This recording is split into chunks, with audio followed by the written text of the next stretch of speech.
Hello दोस्तों, नमस्कार। मैं सोनक मिश्रा आपका बहुत बहुत स्वागत करता हूं। दोस्तों, आप सबके अतुल प्रसाद जी लाइव हैं और उन्होंने पूरा रिजल्ट के रिगार्डिंग बहुत बड़ा अपडेट दे दिया है। आइए सुनते हैं उन्होंने क्या कहा। प्लीज़ वीडियो को लाइक शेयर सब्सक्राइब कर लीजिए, टेलीग्राम ज्वाइन कर लीजिए दोस्तों। जो भी अपडेट आए चाहे तो बताया जाएगा। ठीक है, आइए सुनते हैं उन्होंने क्या क्या कहा। आइए पूरा आपको डिस्ट्रिक्ट वाइज शिक्षा विभाग के जो वैकेंसीज है उसका कार्डर जो है वो डिस्ट्रिक्ट है। तो ये डिग्री ऑफ जो फ्रीडम जो हुआ सिविल सर्विसेज के मामले में, एक डिग्री ऑफ फ्रीडम अगर हम मान के चल सकते हैं, जॉब का खाली उसमें देखना होता है। इसमें 3 डिग्री ऑफ फ्रीडम है और ये तीनों डिग्री ऑफ फ्रीडम जो होते हैं वो अगर मैथमेटिक्स के जो लोग जानकार होंगे तो जानेंगे कि परम्यूटेशन कॉम्बिनेशन में कोई लीनियर स्केलिंग नहीं होता है, वो x to the power y हो जाता है। तो अब आप इसको कैलकुलेट करके देखेंगे तो मुझे तो लगता है कि शायद इसमें वर्षों लग जाएगा। इसकी प्रोसेसिंग करते करते हम करेंगे। अगर हम सारे डिग्री ऑफ ऑप्शंस को अगर हम उसको दें, सब्जेक्ट तो खैर एक ही सब्जेक्ट कर रहा है, तो ये सारे डिग्रीज ऑफ ऑप्शंस अगर हम देंगे तो आज हमारे पास में पूरे दुनिया में भी जो कंप्यूटेशन फास्टेस्ट कंप्यूटर को भी लगाया जाएगा तो भी इसमें मेनी फोल्ड टाइम लगेगा, जो कि व्यवहारिक किसी भी हालत से व्यवहारिक नहीं होगा। तो हमारे पास 2 ही समाधान है इसका।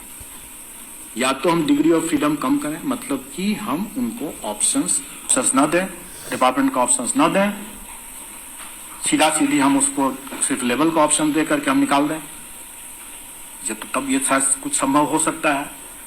लेकिन जैसा कि पिछले बार भी पीसी में काफी लोगों में से लोगों ने कहा था और मैंने देखा भी बाद में कि कई कैंडिडेट्स जो टीआरई 1 में सिलेक्शन जिनका हो चुका है वो टीआरई 2 में सिर्फ इसलिए एग्जाम दे रहे हैं क्योंकि उनको जिला गलत मिल गया या अपने पसंद का जिला नहीं मिला। तो इसका मतलब है कि ये डिग्री ऑफ फ्रीडम जो था, जो ऑप्शन जो था जिला का, इसको हम नकार नहीं सकते, हमको उसको देना ही देना है। और वो अपना मेरिटोरियस कैंडिडेट अपना उसके पास अगर हम ऑप्शन डिनाई करते हैं इसलिए कि उससे कम मेरिट वाले लोगों को हम बेनिफिट दें तो ये उनके लिए अन्याय होगा।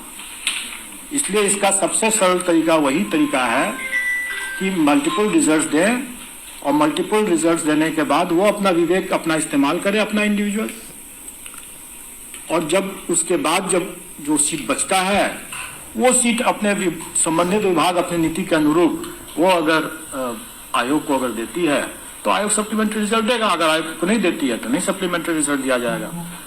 तो ये चीज कैंडिडेट्स पर और संबंधित विभाग के ऊपर होगा, निर्भर करेगा कि उसको किस तरीके से लिया जाए। जहां तक हमारे आयोग की बात है, आयोग कभी भी मेरिट के दरकिनार करते हुए कम मेरिट वाले के बेनिफिट में कोई निर्णय नहीं ले सकती है। इसलिए हम तो अगर देना है ये ऑप्शंस तो हम अधिक मेरिट वाले का हम कोई भी डिग्री ऑफ फ्रीडम को कम नहीं करेंगे, उनके किसी भी ऑप्शंस में हम कटौती नहीं करेंगे और हम मल्टीपल रिजल्ट्स देंगे और ये हमारी मजबूरी है, हमको देना ही है। सप्लीमेंट्री रिजल्ट्स उसकी भरपाई होगी या नहीं होगी ये संबंधित विभाग के निर्णय पर होगा और कैंडिडेट्स कौन से पद को खाली करेंगे, कौन से पद को नहीं खाली करेंगे, वो संबंधित कैंडिडेट्स के ऊपर भी निर्भर करेगा। एक और जानकारी दे दूं वैसे भी कि मेन रिजल्ट तो लोगों का अधिकार है, सप्लीमेंट्री रिजल्ट मांगना अधिकार नहीं है। और बिहार सरकार में वेटिंग लिस्ट का तो खैर कोई प्रावधान ही नहीं है। वैसे वेटिंग लिस्ट और सप्लीमेंट्री रिजल्ट में एक बहुत बड़ा अंतर है, लोगों को ये बात भूल जाते हैं।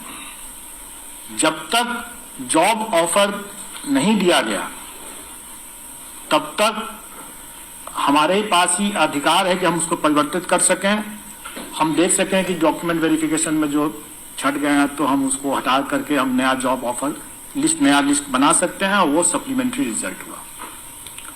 एक बार जब जॉब ऑफर जब किसी को दे दिया गया तो वो चाहे ज्वाइन करे या न करे, वो पोस्ट कंज्यूम हो गया, एग्जॉस्ट हो गया, क्योंकि अब वो कैंडिडेट के ऊपर डिपेंड करता है कि वो ज्वाइन करेगा कि नहीं करेगा। वो अब आपके हाथ में नहीं रहा, वो कैंडिडेट के हाथ में चला गया। और इसी में जो वेटिंग लिस्ट बनता है वो वेटिंग लिस्ट का सरकार में प्रावधान नहीं है। इसलिए यहां तक हम लोगों ने अपनी बातों को स्पष्ट कर दिया कि इसमें मल्टीपल रिजल्ट्स दिया ही जाएगा, वो हमारी मजबूरी है। और सप्लीमेंट्री रिजल्ट बनेगा नहीं बनेगा ये संबंधित विभाग के निर्णय पर डिपेंड करेगा। और हम लोग 90 रिजल्ट्स जो बनाना है हमें, ये हम अपनी सारी प्रक्रिया का पालन करके ही बनाएंगे।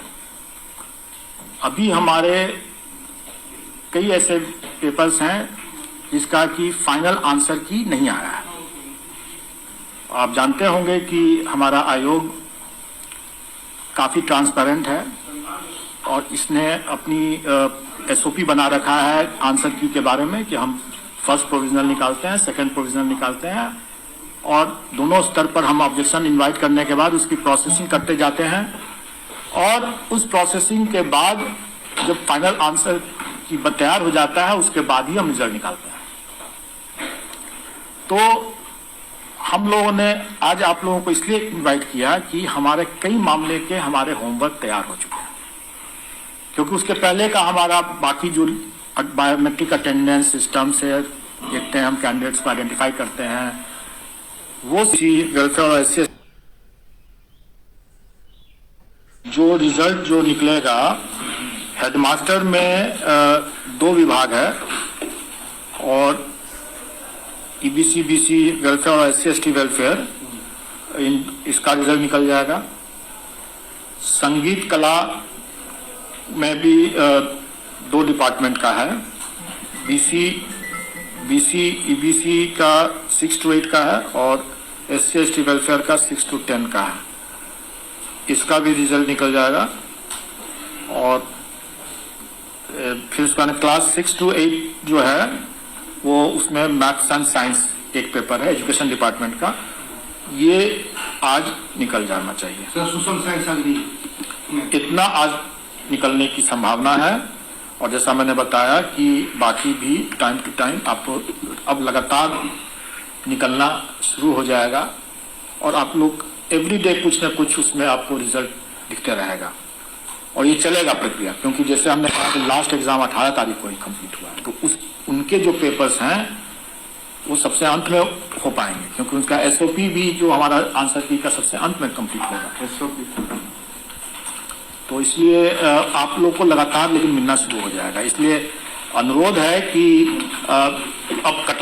तो जी हाँ दोस्तों, जैसे इन्होंने मल्टीपल रिजल्ट की रिकॉर्डिंग बात किया है, बोला इन्होंने मल्टीपल रिजल्ट हम देंगे और हमारी मजबूरी है और आपका सप्लीमेंट्री रिजल्ट आएगा या नहीं आएगा आयोग डिसाइड करेगा और आप सबके जो रिजल्ट जल्द जल्द जारी होने वाले, आज बहुत सारे विषयों के रिजल्ट जारी होने वाले। प्लीज वीडियो को लाइक से सब्सक्राइब कर लीजिए, जो भी रिजल्ट आए तुरंत बताया जाता है।